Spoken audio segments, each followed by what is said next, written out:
DFO's newest and latest endgame content, the Bakal raid, has been here for almost a month now at the time this was uploaded, and it's been a roller coaster of emotions. Here are my first impressions of the Bakal raid. A couple of days before Bakal raid was released here in Global, there has been plenty of hearsay about how Arcadiana friends had a success rate of less than 1% when Bakal raid was initially released for them. Of course, that got everyone shook. However, the more people thought about it, the sooner they realized that, compared to our initial release, they didn't have the epic and character rebalances that we did, that buffed and or improved the gameplay of certain epic gear and characters to be more in line with the top performers. And they also didn't have any external guides to watch, read, or learn from, so they basically had to go in blind, research, and experiment with different strategies through multiple playthroughs and practice raids. I mean, they had Total War, but even that didn't help with the actual raid system and Bakal himself, not to mention the many other bosses included in the raid. As with any new raid, it was difficult to quantify and qualify each character's power, and with the new fame system, we only had to assume that minimum cut line wouldn't cut it. We also had a few events that inflated our fame and damage, but I'll get to that point in a bit. Pubs were also essentially practice raids, as a lot of people didn't have statics and didn't have that kind of coordination yet. Again, it's only natural that the average pub is like this, because it's a new raid after all. We also had an exclusive 2-week event with FOMO cosmetics, on top of 2 concurrent events that gave huge buffs to everyone, plus another event that inflated fame and buff power of buffers. This caused a huge inflation to everyone's damage and skewed everyone's perspective about how their characters and peers compared to Bakal raid, regardless of personal qualification. Gatekeeping was another recurring factor in raid culture. Beginning the second week, pub leaders immediately required at least 1 Bakal clear as part of the entry requirement. A good majority of players who have successfully cleared Bakal on the first week now have a more defensive perspective towards Bakal raid's minimum fame cutline, requiring above 41,000 fame. Probably thought it would help account for the lack of gimmick knowledge. And as usual, those who didn't know better looked at players with inflated fame via amps, which provided a lot of fake fame, i.e. fame that isn't backed up by real damage, a la option levels. Of course, those players have a much better chance, if not guaranteed an entry in pubs compared to the average player.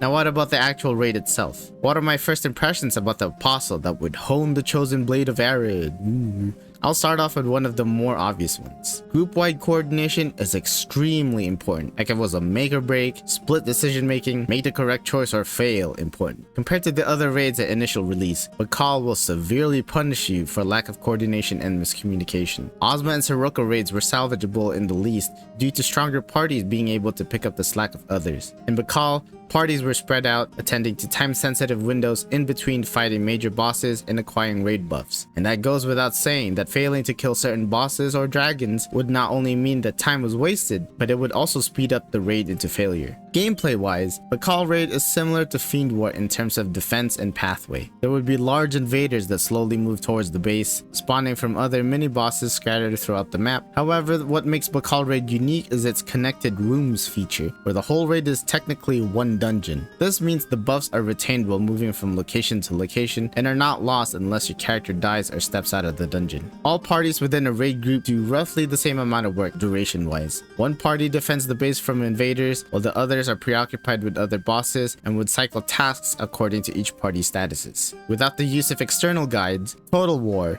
the supposed guide for Bakal raid, won't be enough to translate experience and knowledge to the actual Bakal raid. It certainly helps to get a good idea of how the bosses of Total War would function in Bakal raid, but it doesn't provide any other guide towards other bosses. Forget raid mechanics, we need practice fighting Bakal. The revival and reimagination of Bakal was refreshing to see. Much like Ozma raid was the revival of the Black Crusade dungeon from the Otherverse, this raid makes them more formidable and intimidating compared to their Otherverse / pre-Mirror Arid scenario counterparts. And yes, this includes the Big 3 and the Boy Band, as well as new types of gimmicks, patterns, and mechanics that are a step above previous ones.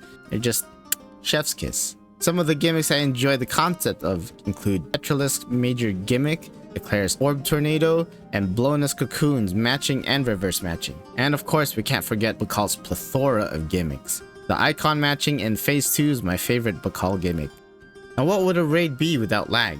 These gimmicks can be lag sensitive to the point that it can potentially break the room or game. I guess that goes without saying with any other content in DFO. And no, I don't mean as a bug in programming or code, although there have been a few instances. Since this is our first few runs of Bakal, we have little to no experience in raid recovery, i.e. salvaging a failing raid, so having lag occur in one huge dungeon is awful.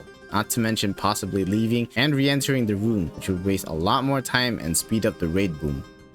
Each boss felt reminiscent of Phase 2 Ozma with the multiple mini gimmicks to pay attention to, on top of major HP threshold gimmick that they each have. And with the addition of the neutralization gauge, it provides incentive for some much needed sustained DPS and rewards players with the burst window when depleted outside of successfully completing gimmicks. Much like Lost Ark's Stagger Bar, it's definitely a lot busier, so multitasking and focus is key, and I'm sure you already knew that. That's about it for my first impressions on Bakal Raid. What did you think of it? How was your experience in Bakal Raid? Maybe you've yet to experience it. Let me know your thoughts and comments on the matter. I read them all. Thank you very much for your time. See you soon.